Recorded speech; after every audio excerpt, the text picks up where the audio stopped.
Hi guys, welcome back. Thank you so much for being here. It's so greatly appreciated. Truly is. Before we get started, let me give you my usual disclaimer that this video is for educational purposes only. Please do not take what I say as fact. Please always do your own research and come to your own conclusions. Next, if you have not liked, subscribed, or commented yet, please consider doing so. Really helps me out and I really appreciate it. So we are True Crime at Christmas time, day 16.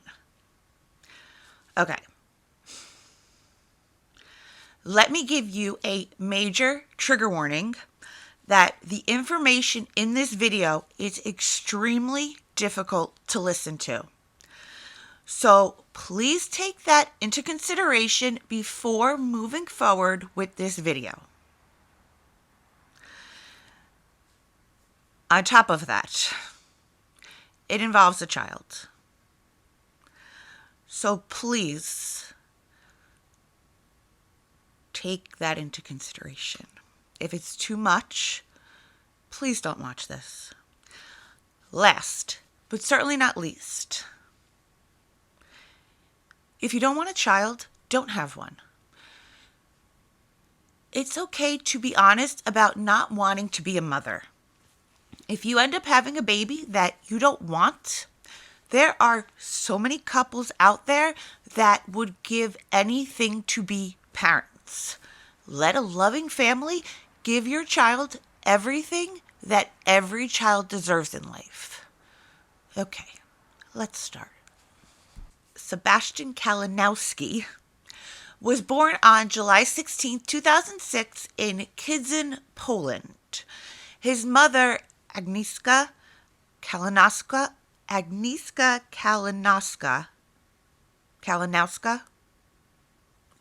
butchered it, I'm sorry, up and left him with his biological father when he was 3 so she could go live in the UK with her boyfriend.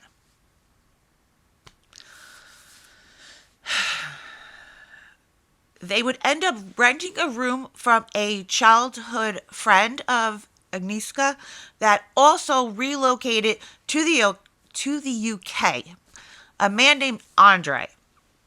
Andre was also born in Poland and also abandoned his child to move to the UK. So, right off the bat, this should tell you what kind of bitch we're working with here. Shortly after Kalinowski began renting the room, she and Andre began a very serious relationship that would last more than a decade. Okay, so shortly before October of 2020, Sebastian's biological father reaches out to Agnieszka to inform her that Sebastian's been getting in trouble with the authorities in Poland. But when I say that, let me be clear that we're not talking serious things here. We're talking teenage rebellious stuff like skipping school. Nothing major. He's not like out robbing houses. He was described as a sweet boy that was super quiet and just kept to himself. Agnieszka and Andre would fly to Poland to take Sebastian back to the UK with them to give him a better life. Let me also put it out there that his mother has only seen him 3 times in the past 10 years. So he was essentially a stranger to her.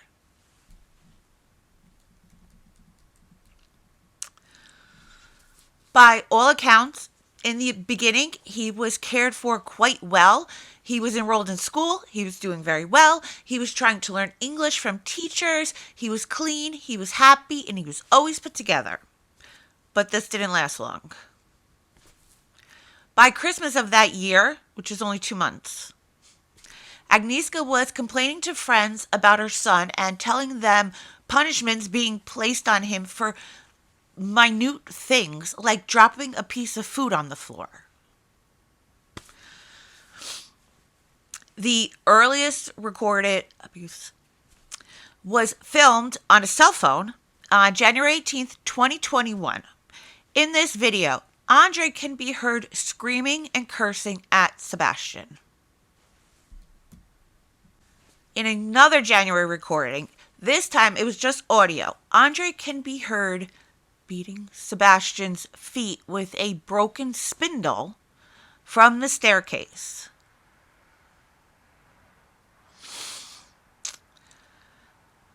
His painful screams can also be heard on the recording.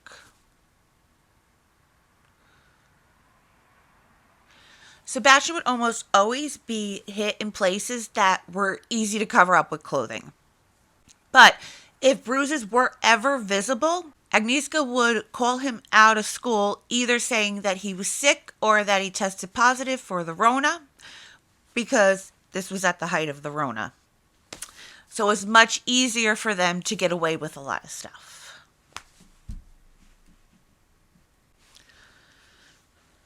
From the end of January to June, there's no footage that exists. So the abuse that Sebastian had to endure those months will probably never be known. Both Agnieszka and Andre worked at a burger place called YOH. In June of 2021, Andre installed CCTV cameras in Sebastian's bedroom and in the living room to make sure that Sebastian was doing his punishment exercises or staring at the wall in his bedroom while he was at work.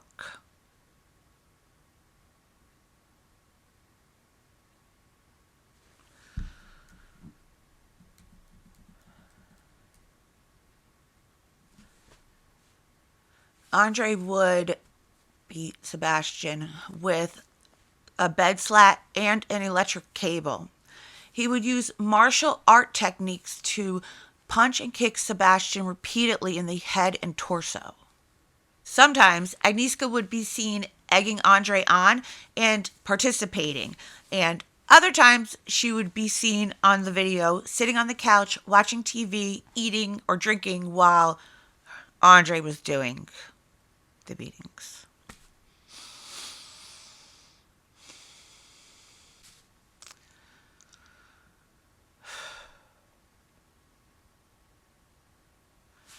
July 30th, 2021, Sebastian is seen on CCTV having to do punishment squats and push-ups. During this, Andre could be seen striking him on the back and the side of his head. He's also seen punching and kneeing him in the chest. In between beatings, Andre would stop to admire his body and his muscles in the full-length mirror in the living room.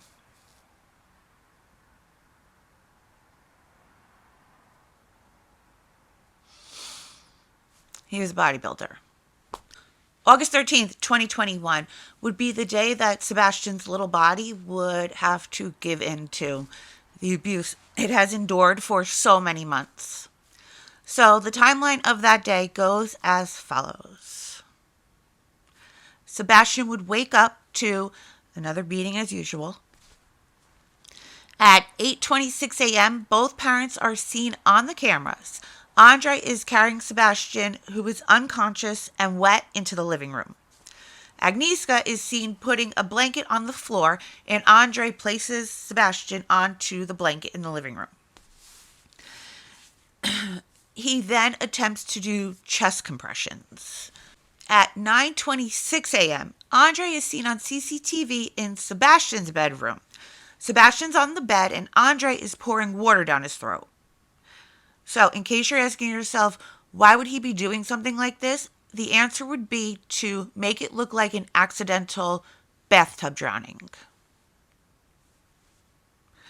Andre would then call his boss to tell him that he couldn't make it into work today because he was in big trouble. 2.5 hours after Sebastian was seen on CCTV, the two would finally call emergency services. Just before the CCTV footage is turned off, Sebastian and Andre are both naked. When emergency services arrive, they're both dressed. Sebastian would be taken to the Huddersfield Royal Infirmary, where he was pronounced dead. When police see the cameras have been ripped out of the walls and that there's no water in the bathtub, they start to become very suspicious and arrest both Andre and Agnieszka. When Agnieszka gets to the police station, she's extremely concerned about the well-being of her cats. Yeah, she wants to know who's going to take care of her cats. Not where her son is. Not if her son is alive. Who's going to take care of her cats?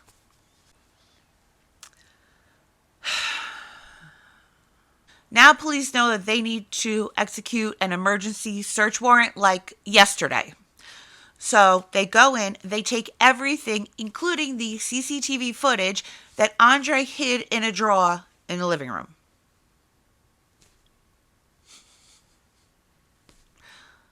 Did he think that was going to work? Neither one of them are the sharpest knives in the drawer. I'm going to tell you the autopsy results. So please be aware of that. Okay? Sebastian had 23 rib fractures, a large blood clot in his liver. His heart muscle was damaged. There was a muscle sharing injury to his left thigh. There was a large number of linear scabs across his lower back and buttocks that were the result of injuries. The injuries to one or all of his ribs caused him to get the infection sepsis, which would ultimately be ruled as the cause of death. Doctors said that the days leading up to his little body giving out, Sebastian was very weak and very short of breath.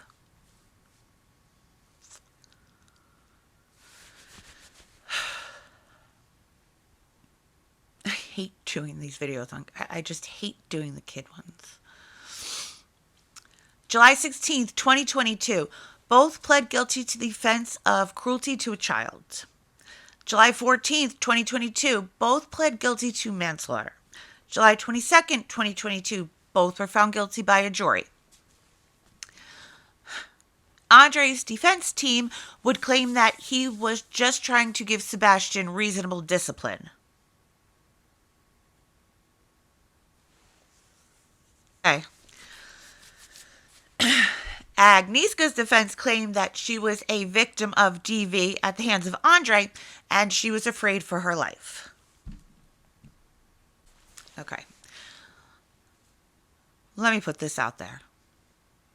As God is my witness, on everything I love, if a man was doing that shit to my child, I'd fucking shoot them. I would. I would wait until his guard was down. I'd let him see my face so he knows that he messed with the wrong mama bear. And then I'd pull the trigger. Even if I had to spend an eternity in jail, at least I would know that my babies were safe.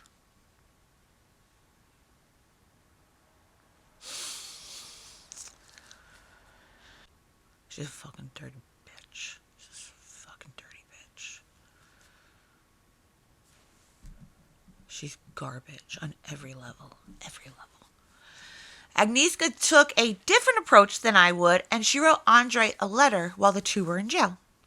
The letter was written in Polish, and when authorities asked her why she wrote the letter and what the contents of it were, she told them that she wanted to ask Andre what happened to Sebastian. The letter was translated, and it reads as follows. I try to be strong, but it's hard in the situation we have found both ourselves in. I'm on my own in the cell. I have a landline and a code and £5 to make a call. I have £20 credit as I have no one to call. I've got a telly in the cell. I have a kettle here and 3 books in Polish so I could read them. It's better to call than write letters, but at this moment in time, even a letter is magical. There are only English women in the prison, not Poles. Finally, the time has come to learn English. I've applied to get a job, but I'm waiting as it drives me crazy being in the cell all day on my own. I do not like the food and I throw it away. In a week, I could send up to 2 letters. Please find out how you can call me on the landline in my cell. I receive £5 credit on my prison account to buy essentials. I am waiting until tomorrow to get razors, as I am terribly hairy. The girls make their best so I don't feel lonely. They got me a coloring book. We sit outside, and there are moments where I can let my head rest a bit. I've been trying to sign up for the gym. It always helps your mind. The only thing that gives me strength is the thought of you. You're still out there and belong to me. Despite everything, you have me. I will not leave and will not stop loving you. Too many beautiful moments we had together. I thank you so much for your letters and words of comfort. Remember, you are mine, darling.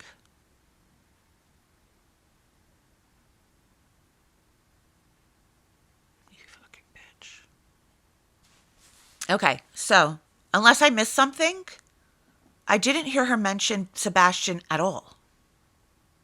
Did she believe that the authorities wouldn't have the letter translated and that they would just take her word for it? Is anybody that stupid? That's a serious question. Is anybody that dumb?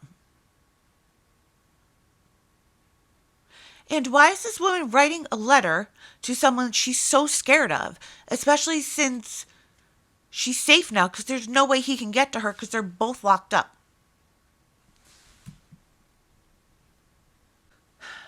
There is a 30-minute clip of one of Sebastian's beatings. And in this 30-minute clip, he is hit and kicked and punched more than 100 times. In 30 minutes.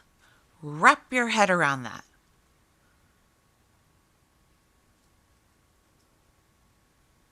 Now imagine he endured that every single day from January 18th to August 13th. And those are just the dates we know about. That's 208 days of abuse. Now imagine it's only done a max of 30 minutes a day, which I doubt that. That's 6,732 minutes of torture over a 208-day period.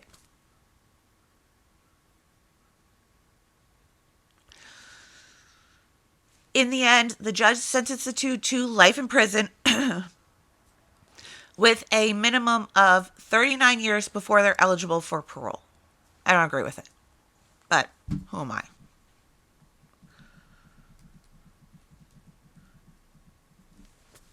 They shouldn't be eligible. At sentencing, Sebastian's biological father came face to face with the monsters to read his victim impact statement. A statement that was written for both of them, as it should be. And the statement reads as follows. I am the father of Sebastian Kalinowski. There is not a crime crueler than murder, especially when it involves a child. You turned every day of his life into a nightmare and committed monstrosities that are truly mind-boggling. I will never comprehend how much hatred it takes to do such a thing. The question is why? Why did you hate him to such a degree you let that psychopath treat him like that? How could you let your child be harmed? You took everything from him, his dignity and his life. You hit him with an extension cord and a wooden slat. Who gave you the right to raise your hand against your child? Addressing Andre directly, he says, You made my son a punching bag for yourself. You were merciless and destroyed him every single day. You were truly a brutal tyrant. Why do you hate him so much? On August 13th, 2021, my whole world came tumbling on me. The news of his death made part of me die with him. The wound you've inflicted will never heal and the pain will never go away. The knowledge his life was taken in such a brutal way is such a blow for me and my family. Nothing is ever going to be the same ever again. And it is not the truth that time heals all wounds. Time has one purpose, and that is to accustom yourself to the pain.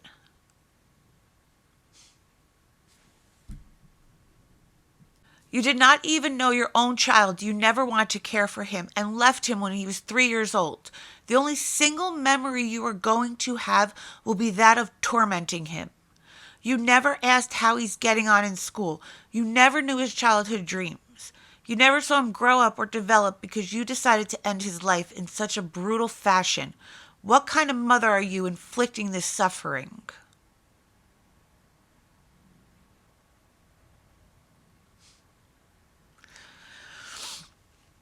The only experience he had of his mother was when he was 11 and you gave him 3 lollipops. That is how you were remembered by your son. The fact you abandoned him was reflected in his psyche. He had to live with the awareness his mother had left him. You came to hate your child so much, you were offered the chance of your child's life, but you repaid him with hostility. Addressing Andre again, he says, your son will now be living with the awareness that his father is a murderer. I cannot understand, come to think of it, I don't want to understand how much hate you have to hate in order to come to do something like that. Nobody forced you to take him, to bring him up and start being his mother. Why did you try to gain your parental rights? What for? A million questions without answers. When did you know you could not love him?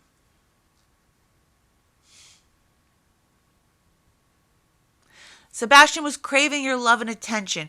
How could you be such a ruthless monster without an ounce of human feeling? The crime you committed on my son, the crime you did to him, I hate you. I hate you. I hope justice pays you. We are not going to forgive ourselves. We let Sebastian live with you. We are to blame. The family, the court that allowed your parental rights to be reinstated. We have failed him.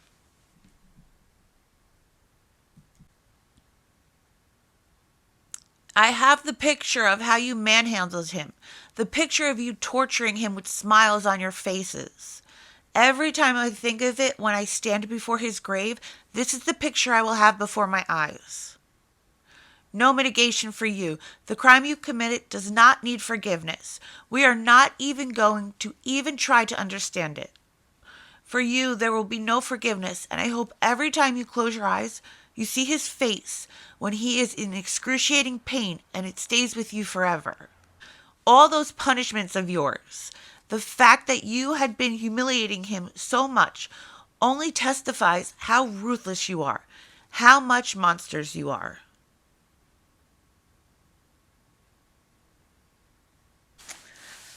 All right, guys, if you're still here, thank you, thank you, thank you. I appreciate you so, so, so very much. If you haven't liked, subscribed, or commented yet, please consider doing so. And until next time, stay safe out there.